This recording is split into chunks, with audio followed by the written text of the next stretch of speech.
আবার একটা নতুন রেসিপি নিয়ে চলে এলাম। এটা লঙ্কা দিলাম, এই দেখুন লঙ্কা দিলাম, এখানে দেখো আমড়া কাটা আছে,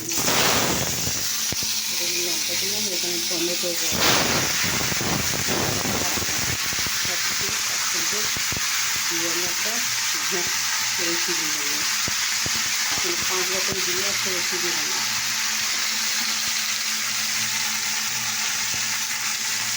চিন্তা দেখতে থাকে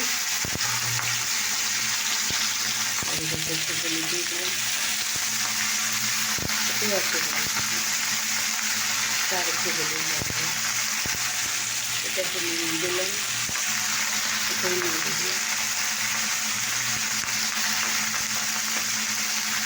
এবার একটু নাড়াচাড়া করে দেখুন নাড়াচাড়া করেছি, এবারে জল দিলাম, এটা একটু চাটনি মতো হবে, আমড়ার চাটনি।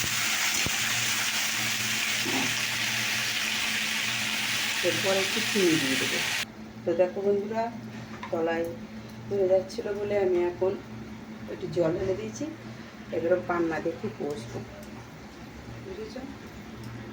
আর এক ফোঁটা লঙ্কার গুঁড়ো দিলাম। ঠিক আছে, তো চলো। তো দেখো আমার চাটনিটা কিন্তু হয়ে গেছে, দেখতে পাচ্ছি হয়ে গেছে। তো দেখো বন্ধুরা, আমার বান্নাটা কিন্তু কষা হয়ে গেছে, এবার জল দিয়ে দিলাম। এবার অল্প একটু সেদ্ধ হবে, খালি হয়ে যাবে আমার রেসিপিটা।